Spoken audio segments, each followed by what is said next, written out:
Okay, 12 minutes bago mag-alas 10 ng gabi. Dito pa rin sa gabay ng OFW International. Time check brought to you by ECC. Higit pa sa benepisyo ang ibinibigay na serbisyo. Meron pa tayong dalawang katanungan mamaya, no? Pero babalik tayo makalipas ang ilang paalala. At syempre, no, yung balitang kababayan nating, itago na lang natin sa pangalang si Sarah, na lumaya sa kanyang amo sa Kuwait. Dahil masyadong malupit yung kanyang amo na sadlak sa prostitusyon. Ibinenta po siya sa isang Bangladeshi. Ang kanyang bayan dito sa Pilipinas ay Cotabato City. Dumating siya sa Kuwait noong February 15, 2011. Pero niliyasan nga niyang kanyang amo dahil sa pagmamaltrato at pang-aabuso. At sobra-sobra daw sa oras kung magtrabaho at halos wala ng tulog. Kaya nag-decide siyang lumaya sa kanyang employer noong July 17. Noong July 17 lang. Gayun man, napadpad siya sa isang lalaking salbahe na naging kaibigan niya nung siya ay nagtatrabaho pa sa kanyang amo, Indian National, at binenta siya sa isang Bangladeshi na isang talamak na bugaw sa halagang 200 Kuwaiti dinar.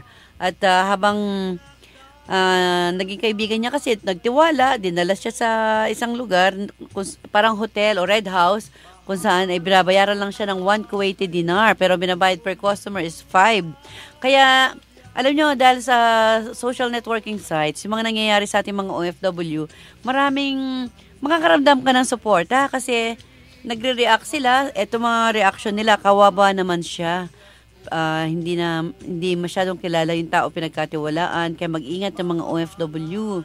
Ito may galing kay Isa Manuel Fuentes, sabi niya, dapat talaga kung tatakas, diretso na sa embassy. Huwag din sa agency, kasi may agency nagpapahamak din daw sa kanila. Nakari po siguro, ibenta sila, no? Sa iba.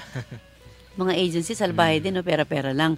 At galing kay Danny Bakulna, sabi niya, hindi natin siya masisisi dahil madalas, sad to say, ang mga taong inaasahan sana natin tutulong ay siya pang nagpapahamak sa atin, kagaya ng mga taga-embassy daw, at hindi tumutulong.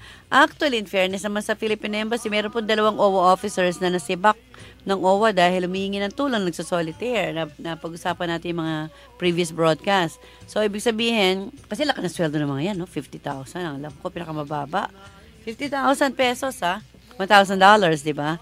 At ito may galing kay Rowena, Sir Nicola, sabi niya, hopefully maging leksyon po ito sa lahat ng mga OFW na pag nagka-problema, lumalapit sa ibang tao kundi hindi sa embahada ng Pilipinas, sapagkat sila ang mas may lubos na kaalaman at obligasyon kung paano sila masolve ang kanilang kaso. Sabihin man natin hindi nila tayo matulungan dahil sa dami ng problema sa embahada, pero at least nasabi yung kanyang problema. Mahirap po magtiwala sa mga taong hindi natin ganong kakilala, lalo na sa Middle East. Nako, yan. Galing naman ito kay Rose Mariam Yanko. Ito ay nasa website ng parang ang grupo nito mga proud OFW sa iba't ibang sulok ng mundo. Kasi baka matulad ako kay Tito Soto. Plagiarism. Akusasyon ng plagiarism. Okay, si Tito Soto po, para updated kayo mga OFW, nag-speech siya. Yung pala, merong yung kanya mga kinote. Di umano po. Updated kayo sa isang vlogger. Nagalit ang isang vlogger na si Sarah Pope. Sarah Pope, opo. Oo, nagalit siya na isang senador, kung ano yung laman ng kanyang vlog, yun ang laman ng kanyang speech. Kawawa yung mga speechwriter niya, patay sila. Actually, kilala ko yung si Hector Villacorta, dati sa Pibao. Yung kanyang chief of staff. Kaya nga, nagpasorry naman daw. Pero si Tito Soto, hindi. Siyempre, senador yun, no? Ang lalaki ng mga bayad ng maya, nangungopia kayo. Kaya ito, at least naman daw, i-quote na galing sa isang blog yung sinasabi ng isang senador. Kaya ito mga binabasa ko na to, nakita ko ito sa iba't ibang networking site ng mga OFW, nakalagay dito, proud OFW sa iba't ibang sulok ng mundo. Binabasa ko lang yung nararamdaman nila sa kapwa nila OFW. Kaya alam nyo, yung homesickness, hindi na problema ngayon eh. Basta meron kang internet, basta meron kang laptop, meron kang iTouch, pwede ka na makipag-communicate sa kapwa mo OFW na hindi ka malulungkot. Dahil ang dami-daming, kagaya nito, yung nangyari sa kanya, marami nakikisimpatya. Ayan, kawawa naman siya, sana asikasuhin siya ng Philippine Embassy.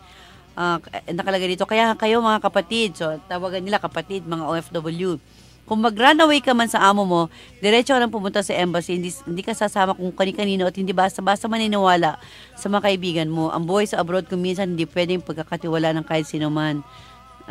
At di mo alam kung anong gagawin, lumapit ka lang sa kapwa Pinoy. Yon. Ito naman galing kay Jennifer Tumala.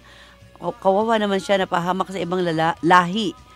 Kaya mga Pinay, mga OFW, be wise. Huwag magpadala sa matamis na pangako ng ibang lahi. Ito na, sana magkaroon ito ng resulta, ginawang aksyon ng embahada.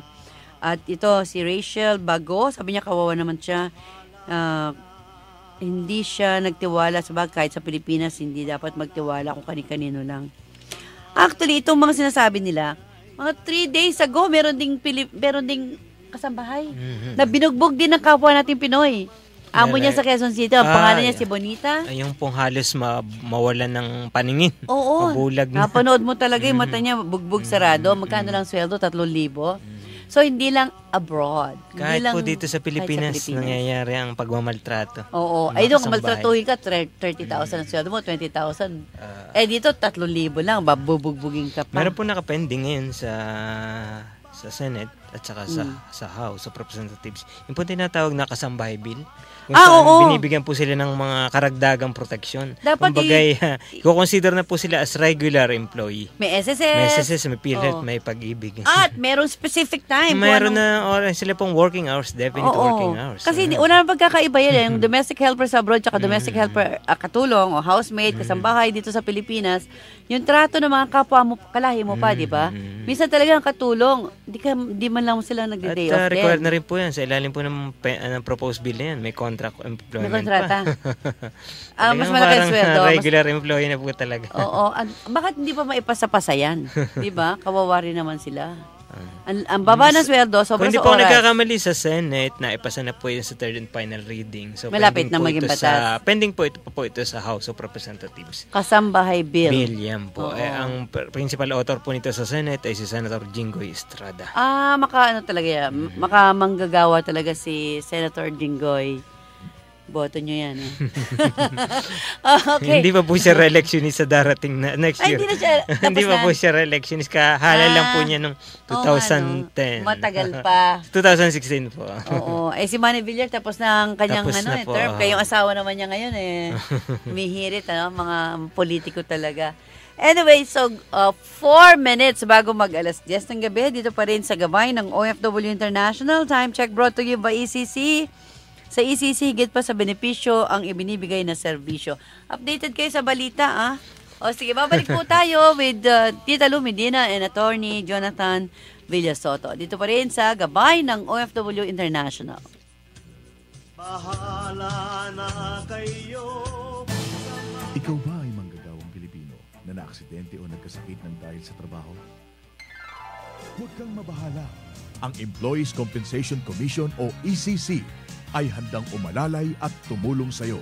Para sa karagdagang kaalaman, tumawag sa 899-4251 o mag-log on sa www.ecc.gov.ph o magsadya sa ECC 355 Hillpuyat Avenue, Makati City. Sa ECC, ang manggagawang Pinoy ay protektado. Sa mas pinalawak na serbisyo, bawat isa'y siguradong protektado. Programang pangkalusugan, abot kaya na ng lahat.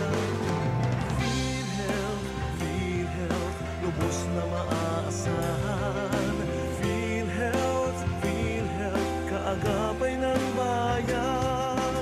Basta kay Pinoy, sagot ka ng PhilHealth. Tanong ni Bunso, Nay, 4 kaming inaalagaan mo.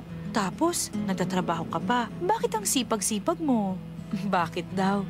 Siyempre, kasi mahal ko sila. Buti may SSS Loan Penalty Condonation Program. Basta qualified, pwede nang bayaran ng buo o hulugan ng overdue loan. May bawas penalty pa. Bakit? Para buo ang benepisyo ko para sa pamilya.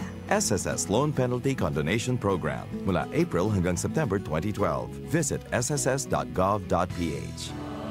Saan panig ng mundo, ang OWA ay laging kasama nyo. paedukasyon o pangkabuhayan man, ang OWA ay kaagapay ng OFW sa tagumpay. Makipag-ugnayan sa Overseas Workers Welfare Administration, OWA Hotline 833-6992 o mag-text sa 0917-898-6992.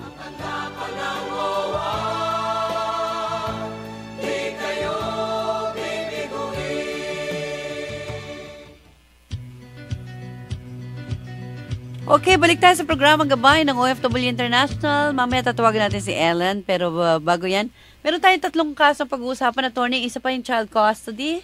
Natapos naman natin sa whole departure. Wala na kayong sasabihin yan. Galing po ito kay Binibining Ana Guarin Belmonte, Tita Lu. Siya daw po ay dating DH sa Singapore. Umuwi po siya sa Pilipinas, pero nalaman po niya na yung kanyang 5 taong gulang na anak ay nasa kustudiya ng kanyang asawa. At mukhang ayaw raw pong ipakiharap sa kanya at ayaw pa raw pong kausap sa phone. At ang kanya pong tinatanong ay paano po makukuha yung kanyang anak. Mukhang ito po ay yung tinatawag nating issue ng child custody.